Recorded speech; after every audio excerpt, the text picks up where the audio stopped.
If you are what you think about, then you have to start getting real careful about what you think about. Now you have to start this with being cautious about every conversation that you have with your friends, with your relatives, with your mother, with your husband, with your children, that focuses on what's missing in your life.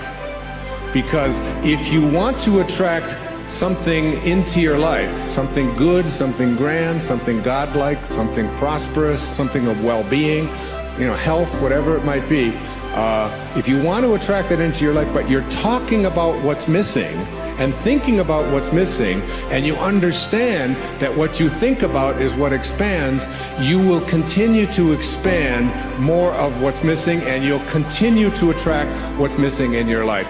I never talk about what's missing in my life. I only put my attention on what I intend to create. And I have shifted it. And I learned this lesson a long time ago, but the place that it probably expresses it better than any is Esther and Jerry Hicks' book, Ask and It Is Given. The Teachings of Abraham is called Learning to Manifest Your Desires. Have more than anything, I think they're the greatest, among the really greatest teachings on the planet today. And I know Esther and Jerry, I know them well, I've been with them on many occasions. It's about practicing this idea of not putting your thoughts on what is missing and shifting it to, it's on its way. It's on its way. It's on its way. 4 words, just get them tattooed someplace inside of you. Whatever it is that you would like to attract into your life, know that it's on its way. And I want to say to you that as you begin to get your thoughts more harmonized with Tao thinking, that is, with the thinking of the source, the thinking of God, that which always has been, that which does nothing but leaves nothing undone, as you begin to more and more harmonize in this way, what happens is that you start elevating your thoughts so that the habit of how you think becomes more harmonized. Rather than a polarity with what you want to attract, it becomes harmonized with it, and it becomes your natural way of how you think all the time. And you start then beginning to teach your children the same way of thinking. So you just catch them when they start saying things like, oh, with my luck it won't work out.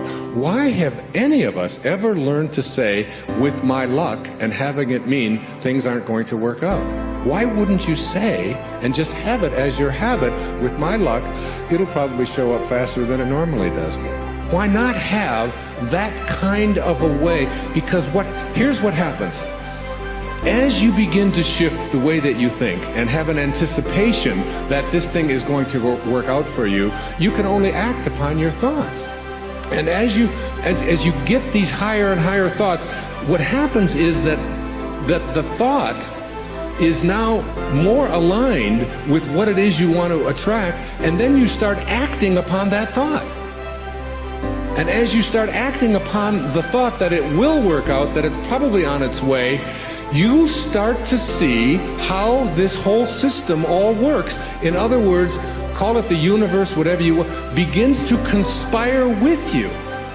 It begins to act almost in where you suddenly become a collaborator with fate. And instead of fate being something that just might or might not happen to you, you're in collaboration with what it is that you want to attract.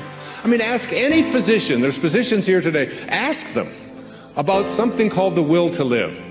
Ask them about somebody who's going in for a corneal transplant and thinks that I'm going to see when this thing is done, rather than someone who thinks it probably won't work out. And which one would they rather work with? What is this thing called the will to live? What is this thing, this inner kind of thing that says, I refuse to allow myself to think? I say to my mother, who's 90 years old, almost 91 years old. I was with her for the last 5 days, every day, all morning long with her. And she's been going through some difficulties and so on. Most of you saw her on the PBS show, if you saw The Inspiration. She has always said to me how she was going to die. She said it to me when she was 60. what her death was going to look like. But she was going to die in her sleep, and it was going to be, it was going to be a peaceful thing, and she was going to do it when she was ready. When she was ready, she would leave, and she would know when it was time. And she says, and don't think it's time. I said, well, you got a hangnail there. Maybe we should just move on with it. And she said, no, I'll tell you when I'm ready. But she has always said, I will never allow Alzheimer's into my life. She's always said that is not something. She'll say things like, well, I can't remember this name quite as well as I did before, but that concept of all, it's just not anything that I've ever allowed myself to think is a possibility. And I said to her, well, what if you're wrong? She'll say, well, who'll know the difference? And they've done research on this, in studies on gerontology, where what does your life look like from 60 plus versus what does your life look like below from 60 down to into your 20s? That people who live a dynamic life into their 60s, 70s, 80s, and 90s, people who feel strong, who don't feel that getting older means that I have to in any way decline any place, physically or mentally. Getting older has nothing to do with the concept of declining. That when people are in their 20s and 30s and 40s and 50s, and this is their perception of what their life is going to be like when they're in their 60s, that those people have a much greater chance of not attracting the kinds of diseases that are so much age-related as do people who think of old as infirm and declining throughout their 20s, 30s, 40s, and 50s. That you change the way you believe about that and you say declining is not a possibility. I don't think about what's missing. You don't put your attention on what's missing. You don't tell other people about what's missing. And you don't tell other people about what you can't do and what isn't working and how terrible the world is. And the Tao teaches so much of it was written for leaders, people in positions of power. But I've translated all of that into your own level of leadership. And the great leaders are the ones who eschew violence.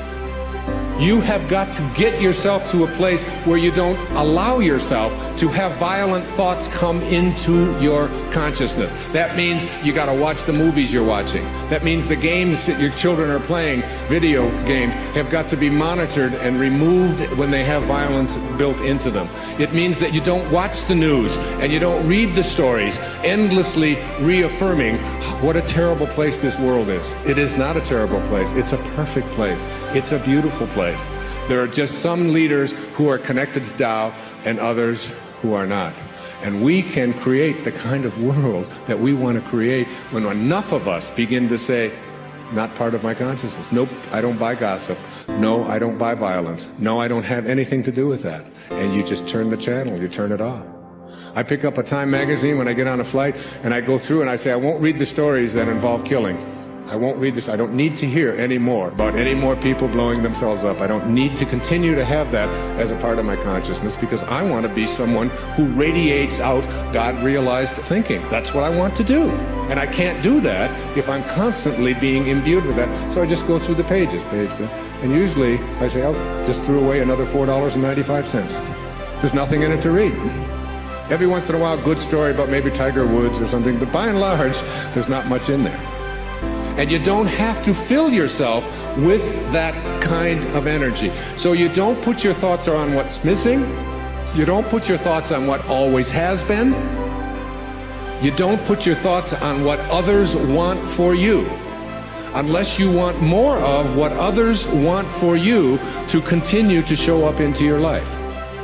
So that if you're having conflicts with anybody that's out there, you don't have to put your attention on any thought that is out of harmony with the relationship that you would like to have. It doesn't have to be. You can have a love story replace a hate story by just changing your thoughts in any moment of your life. As you'll see, some of you will see it this afternoon, as Katie works with some of you and does the work and teaches you to ask yourself these questions about how can you be sure?